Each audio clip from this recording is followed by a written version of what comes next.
Welcome back to the channel, people. KG is back. It is time for your match preview. Big match preview. Luton Town versus Leeds United. Big game for Leeds United. It's a must-win now with 7 games to go. We've got to get 3 points. Can we do it? We shall see, and we're going to get into it in this preview. Please like the video, subscribe to the channel, and of course, drop your comments and score predictions below. Very interested to hear what people are saying in regards to what Daniel Farke said in the press conference this week. Big up to Mr. P, Genghis Khan's mom, and John Abbott for the super thanks on the last videos. Much appreciate, guys. Big up for all the support this week as well. And listen, big up to Jazz, who I saw on my few days away visiting family. Hope you're well, my man. Be good. So getting into this, the call that needed to be made, an unnecessary distraction avoided. That is right, people. Meslier at long last has been dropped. Carl Darlow is coming in. Listen, people, this change has been, it's been overdue. That's an understatement, isn't it? It's like a library book that should have been taken back years ago, and you've accrued interest on it. You should have taken this back a long time ago. Meslier has been an anchor on this football team for years, basically. But let me just remind you before I get into what DF said, Daniel Farke said, the best signing that Sunderland and Burnley and Sheffield United fans feel they made was that Leeds United keeping Meslier as their #1. It says it all. It absolutely says it all. Even seeing compilations of Meslier's mistakes online. It's all mad, people. It's all mad. But listen, Daniel Farke had this to say. I believe he's a big believer in clarity at goalkeeper. He's already told Carl Darlow that he'll start on Saturday with Meslier on the bench. He also continues, I work with human beings, not robots. Carl is buzzing, but more difficult for Elan. We know Elan has had a difficult season. We'll get to that in a moment. I was always honest about this. With a goalkeeper, you are more careful to change than an outfield player. The fact that he has come out and said that Elan has had a difficult season, and he said before, we all know, he said, if I'm honest, which means he knows that Meslier has been messing up this season. He knows. But why did it take so long for him to get to this conclusion? Well, I tell you one, he did say in the press conference, which I give him credit for, is that the players spoke to him, and I know the players spoke to him as well. So I was waiting when he got that question asked to him if anyone had influenced his decision, and to be fair to the journalist, he said the players. We didn't get Parag's name, no. We didn't get Parag's name mentioned, which I'm disappointed with. I would like to have heard an answer and see how he would have navigated that. But the players absolutely went to Daniel Farke and said to him, we've lost confidence in him. It's facts. So with that being said, why did it take this long, though, for Daniel to see it? And I know Daniel Farke says it's his decision at the end, but he could have made this decision a long time ago. You would not, I've said it for months, you wouldn't be losing anything by dropping Meslier for Carl Darlow. Nothing at all. Nothing at all. You get stronger wrists for a start. Someone that can catch a ball and not just palm it down to a player's feet, an opposition's player's feet. There's just so much you wouldn't get. But he's stuck with him this long. And the fact that he's come out now and said, I know, if I'm honest, I know Elan has had a difficult season. He then went on to say after about he's had clean sheets and good performances after the whole game. Those were games where he was hardly seeing the ball. It's just why it took him this long. He's just got to hope it doesn't come back to bite him, and that he took too long to make this obvious change. He has to. Now, I wish we had known if Parag had spoken to him, but I'm just going to guess here, and you guys feel free to, but I find it very difficult to believe that after the way Parag was after the game and how it was reported in multiple places about Parag's body language after the Swansea game, to think that he didn't speak to Daniel Farke once. I find it very difficult to believe. There's just too much on the line for Leeds United, too much on the line for the 49ers investment group at that as well. There's just too much on the line for him to keep on looking at what he can see as a blindly weak link and not say anything at all to Daniel. Whether he had the overall influence or not, what we do know here is that Daniel Farke made a decision from a collective, whatever it was, group of people, maybe including Parag, that let him know that you can't continue with Elan as goalkeeper for me. Now, the Daniel Farke, fans out there will say, look, he's had the sight to change him.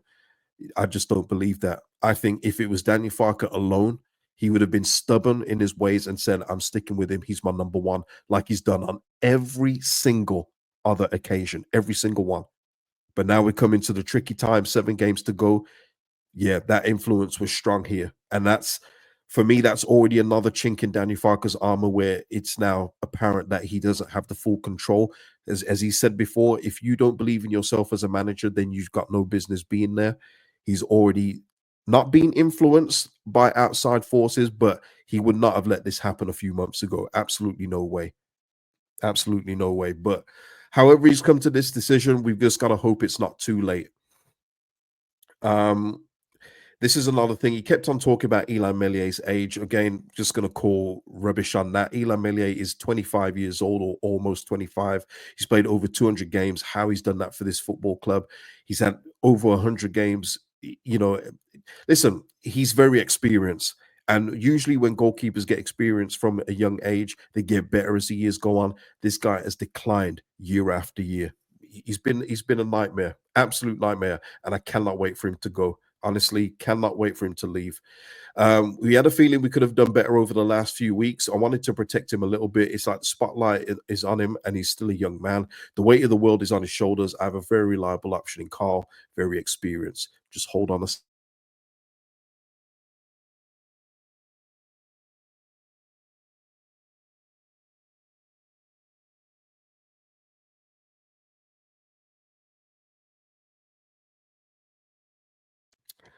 Hay fever is kicking my A double snake. So if I have to keep pausing, stick with me, people. Stick with me. But I will be live after the game tomorrow, come rain or shine. And I've already put the link in the box up above. So join me after the game so we can discuss the Luton Leeds United result. But yeah, Carl Darlow in weight of the world on his shoulders, guys, and it just shows you something else as well. There's more in addition to that. The weight of the world is on Melier's shoulders. He did also say then that Meslier was much more lighter on his feet, laughing and joking more after he was told that he wasn't going to be starting in the Luton game. And that, again, that says everything. We've gone from where Meslier was sulking and furious before with Sam Allardyce, where he felt like it was a slight on him to be dropped for Joel Robles, to now feeling relieved. That tells you everything you need to know about this goalkeeper's state of mind. Just not strong enough up here. And it also makes sense for all the times Danny Farke didn't throw him under the bus because he couldn't take it. Simple as that. But you can throw Howe under the bus, Mano under the bus, Joe Roden previously under the bus. Yeah, we know what's up there. It's the right time for this decision. Protect Elan, give him a breather, but we trust Carl so much, his quality. I'm convinced it's the right decision. But further to that, people, protect Leeds United. Don't care about Elan Melier's feelings, not one bit. He'll move on in the summer, start again at a new club, and let that be that. This football club should be in the 90%, 90 points region right now, easily as well. Not even close. We should be there. But this man, along with other tactical decisions too, has been a big reason why we are not clearing away in this division. Big reason why. And that is on Danny Farke for keep on selecting him as well, by the way. No new injuries. Every day in training brings Patrick and Max closer. Good week of training. Okay. Uh, he did double down on that. Leeds United will be playing Premier League football next season. He says he's not nervous. I'm older and experienced in these situations. He's won 5 titles. You have a good feeling which team will make it. Well, he's just got to hope he's right, because otherwise we're just going to be prime meme material again. So listen, this is one thing that I hope that he's proven right at. I absolutely hope he's proven right. I do not want to see him proven wrong here at all, in the slightest. He needs to make sure we go up. He has to. And if he's this confident, I want to know what he's seeing that the results aren't showing. But hopefully we get that after Luton tomorrow. Well, sorry, at the Luton game tomorrow and beyond. Because listen, we win all our remaining games. We're up, but easier said than done. He said on this one as well, why should I be nervous? We scored effectively 2 own goals in the first game back after the break. We are currently in the top 2, which we are, people. I know it's easy to forget, but we are. If you drop out, I'm convinced we get back in or use the playoffs. And that's where I was like, whoa, he used the playoffs word already. Big red flag for me. Don't mention playoffs already. He then later on in the press conference, because he brought up the playoffs, said, I don't want to speak about playoffs, but he brought it up. Don't bring up playoffs, Daniel. First of all, when you're in the top 2 for this long, you're psychologically out of it when you finish third. You can just check out because you're like, damn, we did all that work being top 2 for that long to now be playing these playoffs. And the teams that are 4th, 5th, and 6th, especially 6th, if they've just got in, you're riding a wave of momentum. You're riding that, man, we're going to take advantage of this. We didn't even expect to be here, or we might not have been here. We're going to go for it here. Whereas a team that just drops out of the top two and finishes third, you could be like, nah, man, we shouldn't be here. So there are no guarantees with the playoffs. Just because we got the squad we have, it becomes a tactical battle. And I'm afraid Farke comes unarmed. So it's one of these where I hope he's right. But yeah, we didn't need to be hearing the playoff word this early in the press conference. No way. No way that we could have waited for that. Yeah, beneficial for Junior and how to get more minutes. And then this is the one, okay, and we'll put a bow on this Meslier stuff. On Meslier having another chance this season, he said this: I don't like to change goalkeepers from game to game, but you cannot look too far ahead. Illnesses, injuries, red cards can make you eat your words. And he's right with that one. But what I think he's essentially saying here, people, I want your opinion, is I think Meslier's done. I think the Leeds United versus Swansea game is the last game. Thankfully, we will see Elan Meslier play for this football club, and he is gone in the summer. And it's going to be interesting to see what we accept this summer, because I thought Marseille put in a decent enough bid last year. I think it's going to be reduced this summer. I think it's going to be best for all parties, regardless of what league we're in. We cannot have this guy in goal for us again. And also I think as well, with the remaining 7 games, if Darlow does what he needs to do, and we see Meslier on a team sheet, it's just going to bring the atmosphere down. It's going to bring the atmosphere. It's going to bring the feeling down, just seeing that man in goal again. Because he's not a kid, he's a man. So I think that will be it for Meslier, barring, as Daniel Farke says here, illness, injuries, or red cards. And I don't expect to see Alex Cairns in goal. So I think it will be Carl Darlow for the rest of the way. Touch wood that nothing goes wrong with him. So there we are. Give me your thoughts on that. Do you think there's a way back for Meslier or not? Now, listen, people, important. Going on to the game, we could be finished. If we don't beat Luton tomorrow, we could be third before Sheffield United play Oxford at 3:00. And that is a scary thought for me, because I don't know about you, but I don't want this team to drop out of third. You could look at it in another way, down to third. I mean, you could look at it another way and say, with us being out the top 2, will they feel less pressure? I don't care. Deal with the pressure. Stay in the top 2. Stay in the top 2 and keep and keep Burnley out at this point. Sheffield United just seem to be clear, right now. Keep them out. Don't care. Get the win at Luton tomorrow and make Burnley, whatever they do at Coventry, be in vain, and think, oh, I thought they had them. They're in bad form.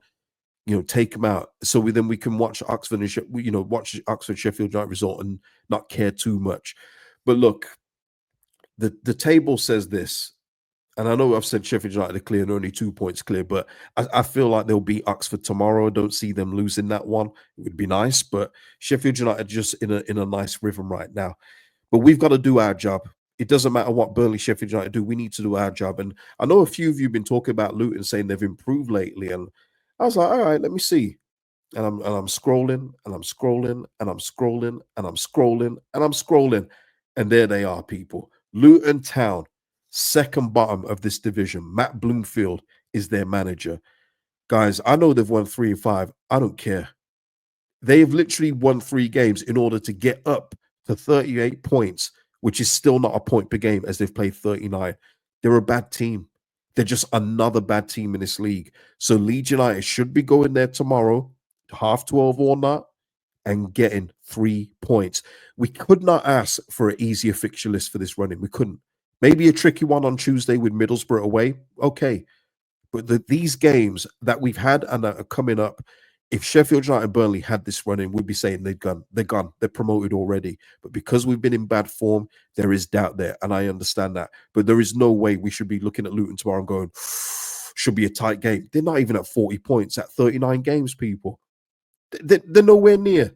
So, with that being said, the team lineup tomorrow. Now, I don't know what it's going to be. I'll be honest. I think that the goalkeeper coming out is going to be a big change as it is. But what I do expect is that the back line will be much more calm and secure. I think they won't be playing with so much hesitation and trepidation in their game, because they won't have Meslier to look after. As I've said before, and I'll say it again, Meslier is that special needs kid in a set 1 class where you have to look out for him, big him up when he does something okay, and you just have to keep watching him. They don't have that now. They got Carl Darlow in there, who Rodon absolutely trusts, and we know Ampadu will trust as well. The Welsh guys will know him very well, and they'll feel much more secure. Someone who's gone a little bit under the radar with a couple of shaky performances as well is Pascal. I think he's been out of it a little bit positionally in the last few games too. Hopefully now with Darlow behind him, he'll come back to form that solid partnership with Roden, and we can go again. So I expect this to be our back four tomorrow, along with Darlow making it that back five. In midfield, it's an interesting one because for the life of me, I feel like he's going to try and put Gruev in there. And I want your thoughts on this. I feel like with the way he spoke in recent games about defensive responsibilities and everything else, and with it being an away game, I think Gruev might play. I think he's got a good chance of starting. And if he doesn't start, I think he'll be the first sub on. So I think if Tanaka or Ampadu, if Ampadu needs to come off again, say after 60, I would expect Gruev to come on, not Joe Rothwell. So let me know, do you see Gruev starting or not? But I would go with Tanaka and Ampadu if they are both fit, and apparently they are. So I would go with them too. Now, the front four is an interesting one. I am dropping Dan James for this one, just purely on form. Nothing against DJ, but he hasn't been on it for us for a long time now. It has to be said. Nonto, he said, is fit and ready to start. I'm putting Nonto in. I think he's going to stick with Brendan Aronson after his goal, and he did kind of big him up in the press conference too, saying that he was great in the first half. So I expect Aronson to play. I think Solomon still gets the nod over Ramazani on the left, but I think with this kind of rotation, if you bring on Dan James and Ramazani with decent amount of time to go, that sets you in good stead for the Middlesbrough game, where you could possibly rotate a couple of these players and get them back in for the Tuesday game. You know, Saturday, Tuesday is a pretty quick turnaround. So let me know what you would do there. Oh, ad coming in here, get off and get off.